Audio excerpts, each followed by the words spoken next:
Sejam bem-vindos ao Voz do Especialista, a voz que inspira decisões confiáveis com especialistas de referência.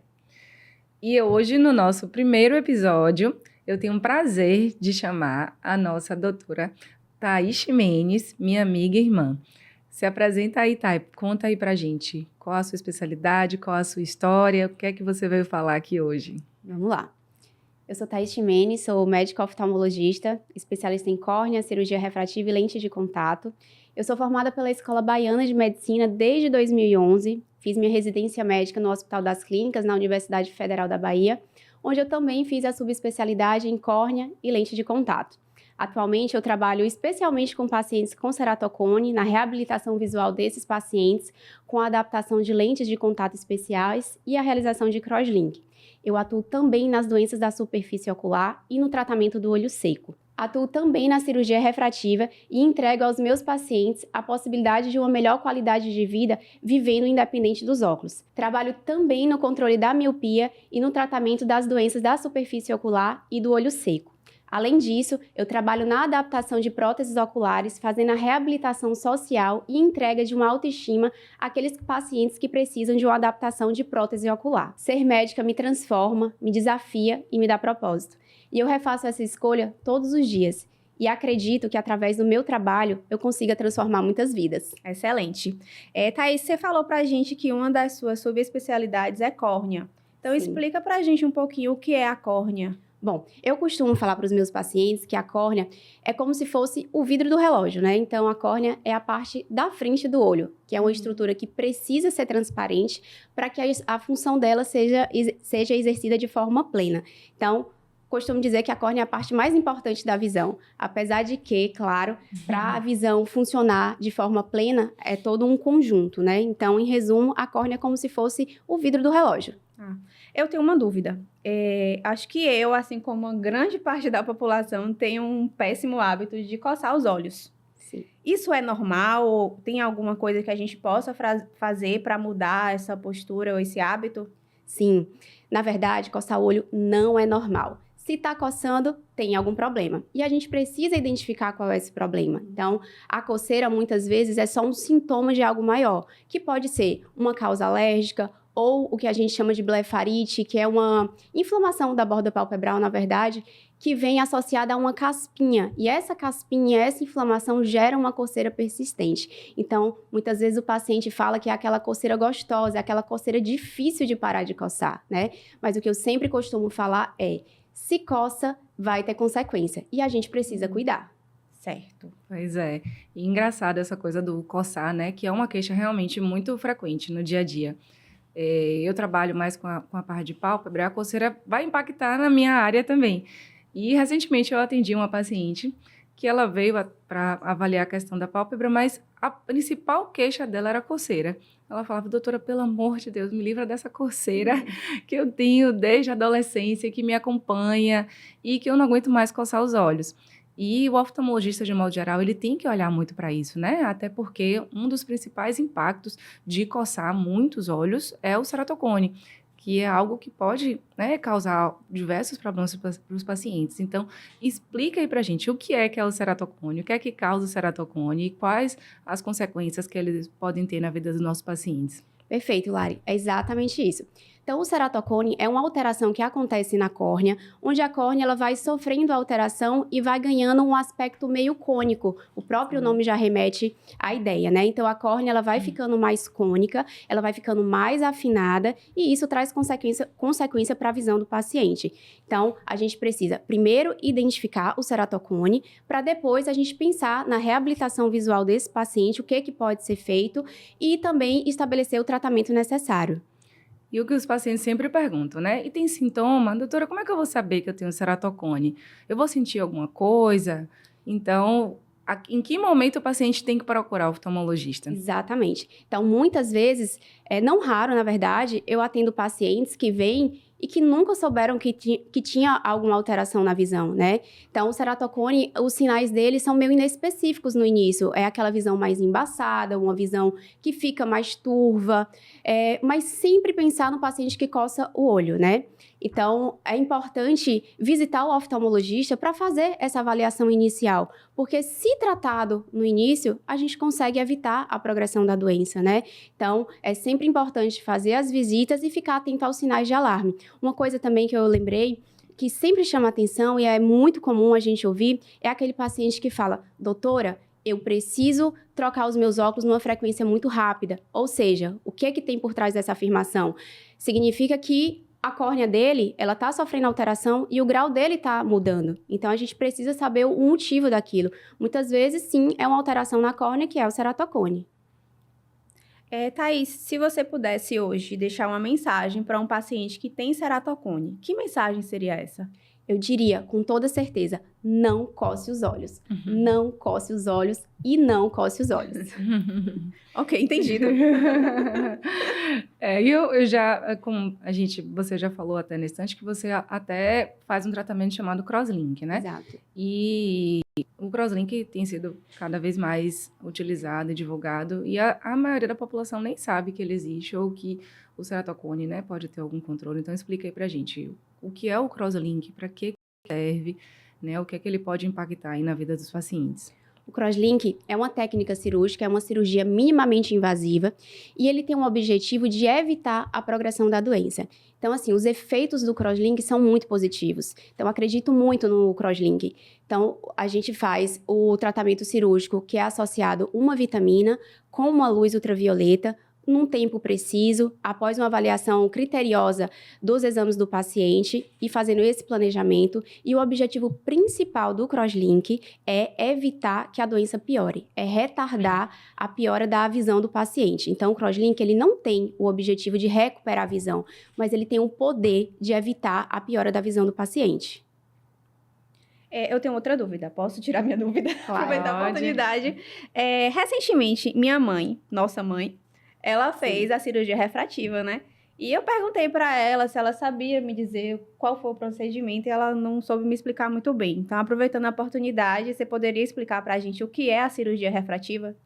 A cirurgia refrativa é uma cirurgia que visa a diminuir ou eliminar o grau do óculos do paciente, ou seja, conferindo a ele a possibilidade dele viver livre dos óculos. Então, a cirurgia refrativa ela pode corrigir hipermetropia, miopia ou astigmatismo. É uma excelente técnica. E é uma cirurgia segura, porque assim, todo mundo tem medo de operar olho, né? Quando fala, vamos fazer uma cirurgia ocular, será que vai doer? É no centro cirúrgico, vai ter anestesia, enfim.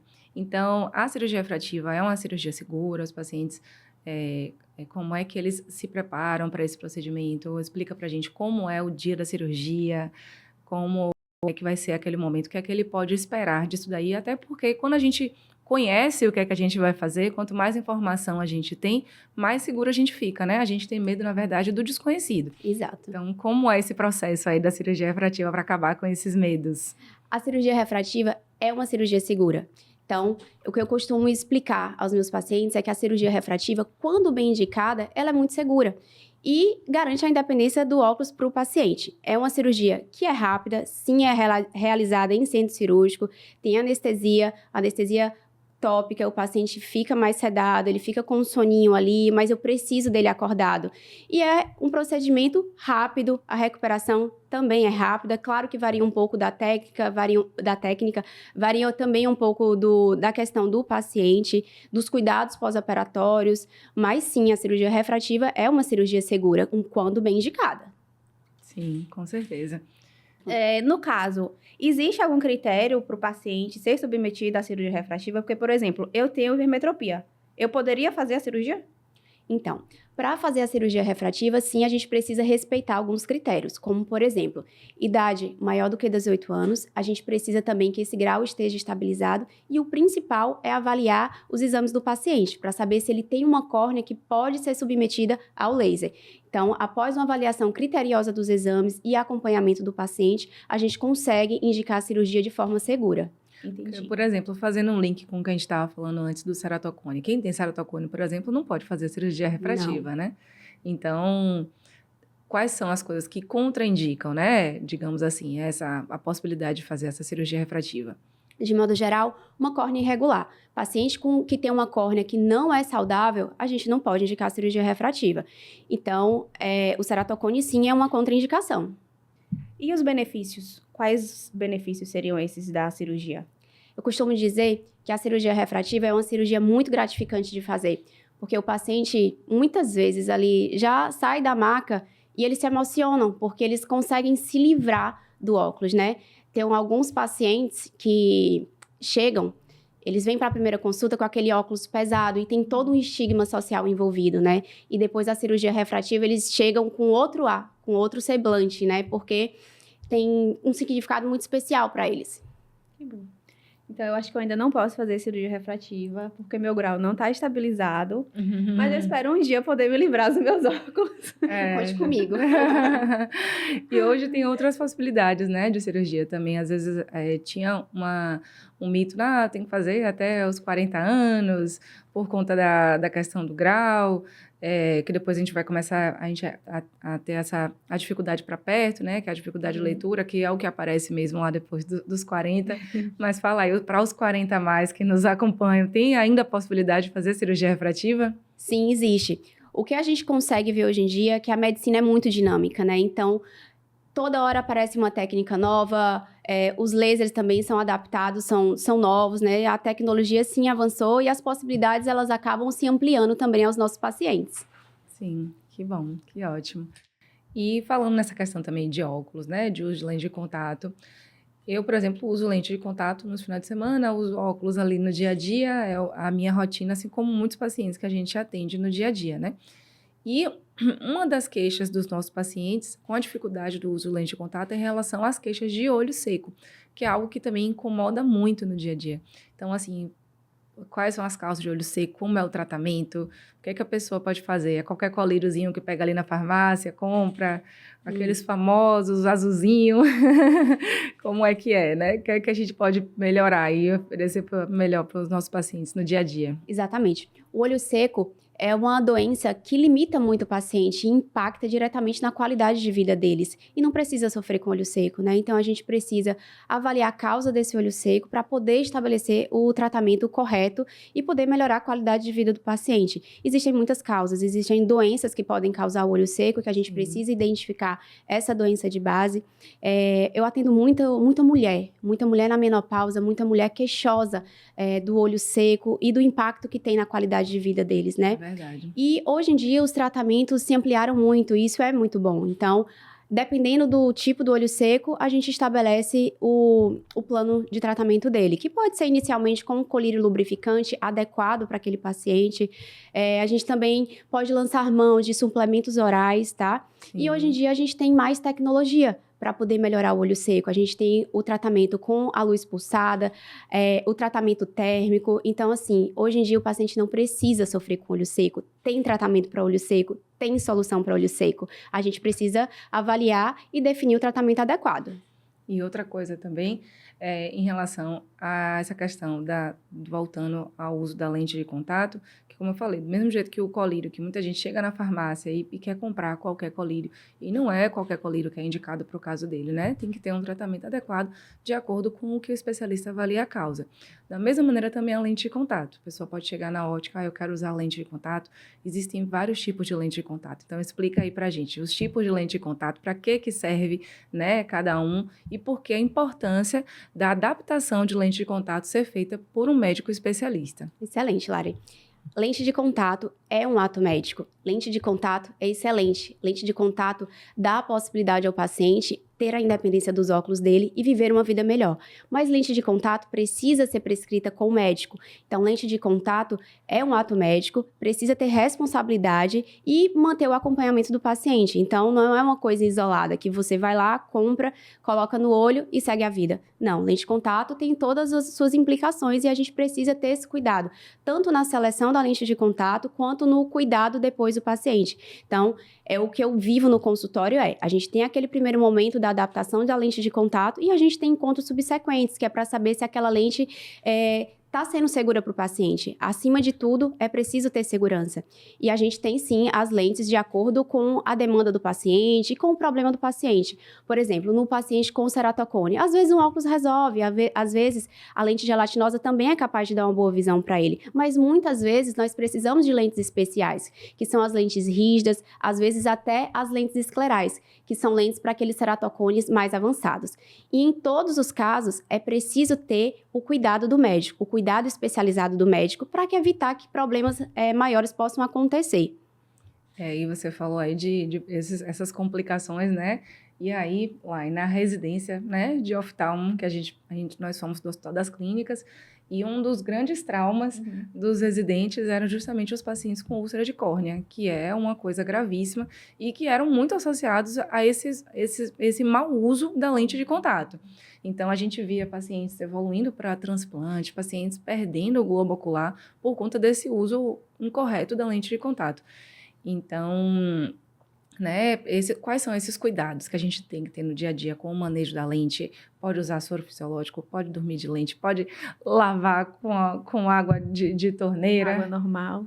Diga mais aí quais são suas dúvidas sobre lente de contato. Né? Exatamente isso, a questão de higiene, como é que se higieniza, a questão de lavagem de mãos, Sim. aonde armazena a lente depois que tira do olho, por exemplo. Sim. Então, são dúvidas que a gente tem, eu digo a gente, população, né? Paciente, e que seria interessante esse esclarecimento. Vamos lá. Lente de contato. Não pode usar soro fisiológico para higienização. Mesmo que digam no balcão da farmácia que a vizinha conte, não pode usar soro fisiológico. Então, existem soluções específicas para higienização e conservação dessas lentes, tá? Dormir com lente de contato. Existe uma lente que é uma lente especial, que é com o objetivo de controlar a miopia, e essa sim é uma lente específica que pode dormir com lente de contato, é uma lente específica, mas de modo geral não se pode dormir com lente de contato. A lente de contato, ela é um corpo estranho que é colocado no olho, e é preciso que ela esteja bem adaptada e a gente cuide da superfície ocular, da oxigenação, da hidratação. Então, esse é o principal motivo de não dormir com a lente de contato. E também tem que ter cuidado com os riscos infecciosos, né, que como a gente vê muitos casos, né, de pacientes que evoluem com úlcera de córnea, complicações infecciosas que realmente são catastróficas, né? Então, basicamente, isso aí. Ótimo. Uma lente segura. Um outro tema que me veio na mente agora aí, que tá super em alta, todo mundo falando, né? E que eu queria perguntar para você é a tal da pigmentação, a mudança de cor dos olhos, que as artistas estão fazendo, que tem blogueiro, influenciador fazendo. E afinal, isso é seguro? É permitido no Brasil? Quais são as consequências? Quais são os benefícios? Sei que você já anda estudando um pouquinho sobre o assunto, então compartilha aí com a gente para a gente saber também. Ceratopigmentação não é para ser realizada com um intuito estético, de forma alguma. A ceratopigmentação, ela tem o intuito de reabilitar aqueles pacientes... Rapidinho, 1 minuto te interrompendo. Onde é feita a ceratopigmentação? Para o pessoal entender, já mostra do começo. Claro. Vamos lá. Ceratopigmentação é uma coloração, é uma aplicação de um pigmento, é uma tatuagem mesmo, que é feita aqui, ó, na córnea, né? Que é aquela parte transparente do olho. Então, a ceratopigmentação, ela não tem um objetivo estético, não tem um objetivo de recuperar a visão, não tem um objetivo de mudar a cor dos olhos, tá? Sim. Então, é o objetivo de reabilitar socialmente aqueles pacientes que têm cicatrizes na córnea, que têm aquele olho branco e que é um olho cego, não tem prognóstico visual. Então, a ceratopigmentação é feita com esse intuito. Qualquer coisa diferente disso é perigosa e tem consequência muito grave. Então, saúde acima de tudo. Antes da estética. E sem quais dúvida. São as complicações que podem ter? Bom, de complicações, a gente pode evoluir com um olho que inflama sempre, pode evoluir com aumento da pressão do olho, os problemas infecciosos também. E aí, você pensa muitas vezes que uma pessoa quis fazer a ceratopigmentação para ficar com o olho de uma cor que ela desejou. E aí, vai ficar com esse olho irritado, com esse olho persistentemente inflamado, com dor. Não vale a pena, não faz sentido. Qualquer coisa diferente de reabilitar o paciente que tem um olho branco e sem prognóstico visual não deve ser feita. Então, o paciente tem o risco também de perder a visão por conta de um procedimento estético como esse, né? Perfeito. Então, a gente tem que tomar muito cuidado mesmo, Exatamente. Né? Porque nem tudo o que está sendo falado, está sendo mostrado, né? Está sendo feito, a gente vai poder seguir, né? E até no exame oftalmológico, depois, ele também atrapalha, né? Sim, uma das consequências é impossibilitar um exame de forma adequada, como avaliar um fundo do olho e futuramente também, né, de outros procedimentos que os pacientes precisem fazer. Uma cirurgia de catarata, por exemplo, e quem viver terá, né? Catarata chegará para todo mundo. Então, a gente precisa, sim, fazer esse planejamento adequado. Então fica aí o alerta da doutora Thaís acerca desse procedimento de coloração, de mudança de coloração dos olhos. Exato, a tatuagem estéticos, né? corneana. Isso. Então, é isso. Então, obrigada, Thay, pelos esclarecimentos, foram muito bons, até para mim, porque dentro da oftalmologia, né, a gente acaba se especializando realmente em algumas coisas, então, a gente, cada coisa que você fala é bom para mim também, né, para poder a gente aplicar no consultório, no dia a dia, e eu acho que a gente conseguiu esclarecer bastante, né, os pacientes. E quem tiver mais dúvidas, aí pode mandar aqui, que teremos outros episódios com mais dúvidas para esclarecer a quem quer saber mais sobre as doenças da córnea, sobre lente de contato, sobre cirurgia refrativa. Exato. Começando uma nova etapa, uma etapa que a gente vai trazer mais informação e mais conexão com os nossos pacientes. Obrigada. Obrigada. A gente agradece mais uma vez pela presença. E eu, enquanto estudante de medicina, também estou aprendendo muito com tudo que acontece aqui, com todo esse bate-papo da gente. E é isso. Obrigada. Eu que agradeço. Até os próximos A Voz do Especialista.